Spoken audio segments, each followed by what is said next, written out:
மக்களே வாங்க அம்புலி குடிக்கலாம். என்னது நாங்கள் பிம்பிலிக்கா பில்லா பில்லான்னு பாடுறவங்களாச்சேக்கா, நீங்கள் என்னடா புதுசாக அம்புலிங்கிறீங்க? எங்கள் ஆத்தா எங்கள் அம்மாச்சி எல்லாமே காட்டு வேலைக்கு போகும்போது சும்மாடு கட்டி அம்புலி கரைச்சிட்டு தான் காட்டு வேலைக்கு போனதாகவும், அவங்க அப்படி காட்டு வேலைக்கு போயிட்டா எங்கள் அப்பா வந்து இந்த அம்புலி கரைச்சி எடுத்துகிட்டு போவாராம் எங்கள் ஆத்தாவுக்கெல்லாம். எங்கள் அப்பாலாம் ஃபுல்லாக அந்த அம்புலியிலேயே தான் குடிச்சு வளர்ந்ததா சொல்லுவார். அம்புலின்னா சோளக்கஞ்சி. இன்றைக்கி என்னோடய பிரேக்ஃபாஸ்ட் வந்து சோளக்கஞ்சி, அம்புலியும் அப்புறம் நிலக்கடலை ஊற வச்சது, பச்சை நிலக்கடலை. அப்புறம் எவ்வளோ அமிர்தமாக இருக்குது தெரியுமா? மோர் போட்டு கரைச்சி வச்சுருக்கேன். நேற்றே வேக வச்சு ஊற வச்சுட்டேன், நல்லா புளிச்சிருச்சு. மோர் போட்டு கரைச்சி இந்த பூண்டு தொக்குக்கு.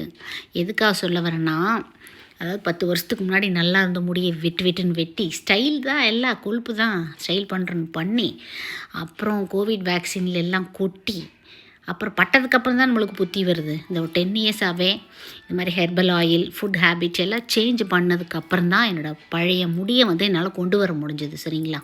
சிவப்பு சோளத்தை வந்து சூப்பர் ஃபுட் அப்படின்னு சொல்லுவாங்க. அதாவது powerhouse of antioxidant, அவ்வளவு சத்துக்கள் இது இருக்குது. மெயினாக வந்து காப்பர் இதில் இருக்குது. காப்பருங்கிறது அது ரொம்ப கம்மியான அளவு நம்ம உடம்புக்கு தேவைப்படுற ஒரு மினரல். சரிங்களா? ஆனால் அது கொஞ்சம் குறைஞ்சதுனாலும் முடியில் வந்து நம்மளுக்கு சீக்கிரமாக வெள்ளை முடி வரும், அடர்த்தி கம்மியாகும், எல்லாம் முடியில் என்னென்ன பிரச்சனை வருமோ அது எல்லாமே வரும். வெள்ளை சோளத்தை விட இந்த சிவப்பு சோளத்தில் வந்து பார்த்திங்கன்னா ஆந்தோசைனின் நிறையா இருக்குது. சரிங்களா? டோட்டலாக ஓவரால் ஹெல்த்துக்கு ரொம்ப நல்லது. இட்லி, பணியாரம், தோசை அந்த மாதிரி வாரத்தில் 3 நாள் ஏதாவது ஒரு ஃபார்மில் எடுத்துக்கோங்க. இந்த மாதிரி சோளம், நிலக்கடலை அப்படின்ட்டு பிளான்ட் பேஸ்டு ப்ரோட்டீன்லாம் அடிக்கடி நீங்கள் எடுத்து பாருங்கள். அலைப்பாயிர கூந்தலுக்கு சொந்தக்காரங்க ஆகிறத யாராலும் தடுக்க முடியாது. Stay healthy.